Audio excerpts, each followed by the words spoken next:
Gledam, kam so skrili kuverto s, kaj pa vem, 15 juri, ker za ta A3 hočejo imeti 51.151 evrov in se mi zdi, da ob tej ceni zraven dobiš še zajetno kuverto denarja, sicer je znesek čisto prihod.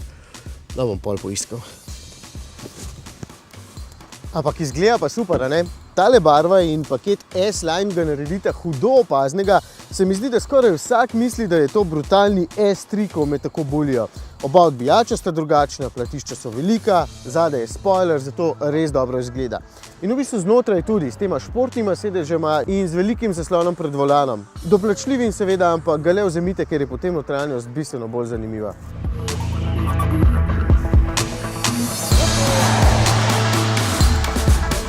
Zato vam povem, kaj je poleg cene druga stvar, ki mi ni všeč. Ja, samo 200, ostalo je odlično. Motor. Ko boste kupovali kakšen manj opremljen in manj atraktiven A3 za kakšnih 30 jurjev, bo takšen 2-litrski TDI čisto ok. Če si boste privoščili takšnega, pa nujno izberite nekaj bolj zanimivega pod pokrovom. Priporočam 2-litrski TFSI s 140 kW oziroma 190 konji.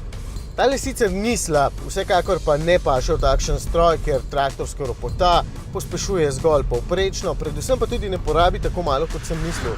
Med 6 in 7 litrov vsekakor, na umirjeni poti proti Primorski sem zaključil slabimi 7 litri, pričakoval sem vsaj liter manj in to ob vključenem programu Efficiency. No, tile programi se mi tudi zdijo malce nesmiselni, ker je razlik med njimi premalo. V najbolj športnem načinu dynamic, menjalnik le malce pozneje prestavi in volan je dejansko takrat pretežak. Je pa menjalnik nasploh super, hiter in med vožnjo skoraj neopazno prestavlja, ob speljevanju pa tako kot vsi malce cuka. Dobre stvari? Tja, teh je dejansko ogromno.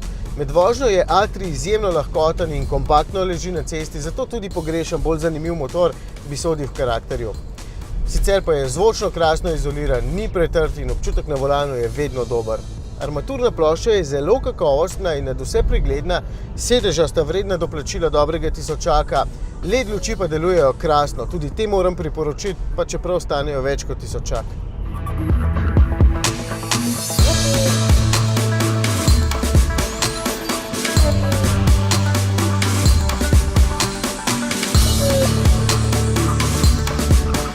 Takšen sportbag z dodatnim parom vrat skrbi, da je tudi prostorsko uporaben, čeprav dejansko težko reče, komu je sploh namenjen.